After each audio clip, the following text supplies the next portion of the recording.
All right, there's a very common problem that I've seen addressed in a few YouTube videos, but I feel like the solutions that they presented are actually overcomplicated. And there's a very simple, easy way to fix one of the most frustrating issues in Jiu-Jitsu. And that issue is when your drawstring comes out of your pants. Now this happens sometimes when you dry your gi, or maybe if you someone pulls it out while you're training. I don't know, it can happen at any time. This is what it looks like. So gi pants work on a drawstring maneuver. So this front part actually has to loop back through, and that creates the loop pulling function, which can then be tied to keep your pants up. Now, I've seen some videos where people try and use a pin to do this. They try and use a hanger to bring the cord back through. But there's actually a very, very simple knot you can use. Yes, that's right, a knot, like a Boy Scout knot, that once you learn, makes this process a snap.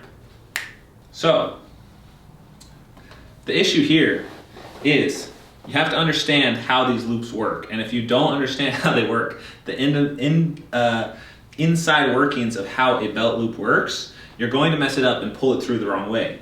So the key here is you actually want the back side rope, this one nearest your butt, that one has to stay long.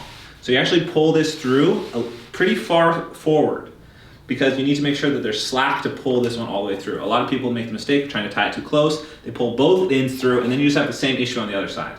So if you end up with the same problem on the other side, you did it wrong. So back end is pulled far forward. The front end is the loop we need to weave through this tiny hole here. Now, the key to this is tying the correct knot. If you just tie your normal schoolyard knot like this, it's not gonna work. You need to make sure that it's a square knot or a figure 8 knot. And the way you do that is you do a loop here, like this, and then if you look, I wanna make sure that I have the identical, the mirror image loop on the other side. So when I go to tie my second loop, if I just go like this is wrong. You can see here that this creates just a normal knot. And if I try and pull this through, it's not going to stay tight, and it's too big to actually fit through the loop itself, through the pants loop. So when you tie it, this side actually goes over the top of the free end here. So don't go over here. The long piece goes over the top of the free end, and then you put it through the hole. Now if you get a close-up look of this, you'll see it's a nice and pretty loop here. See how these two pieces go through under this loop? That's the most difficult part. So again, you loop, go underneath, and then you bring the long piece over the top of your short piece. So these two pieces will be pinched together. You then push this through the opening, and then you pull it tight, not with this, but with this side. You want to keep this piece super short. So you pull it tight like this, here. Wait, actually, yeah, that's right, here. So you want to keep this piece as short as possible. You can see it creates this really tight knot here. It's tight and it's slim and it's small enough to fit through this hole. It's also very secure and it's easy to undo.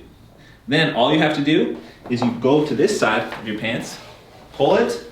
See how I'm pulling this loop so it lines right up with the hole. Just guide it in with your fingers so that just the end of the piece of the knot is in there. And then you should be able to just pop it right in, like this. And then sometimes you might have to get your fingers in the fabric itself to get it through. So you can see I popped it in there. I'm just gonna continue pulling all the way through to the other side, like this, and you come out with this mess on three strands. Pull it all the way through. You see we left slack, so we have this piece here. This side is perfect. Now we just have to create that on this side. All you do is untie the knot. Super easy to untie, no matter how tight it gets. And voila. We fixed our pants with no pin, no clothes hanger, no hassle. So that is my personal way that I've come up with to fix belt loops. I use it almost on a bi-weekly basis. And then make sure to always go through all the loops, keep those pantaloons secure, and you are set.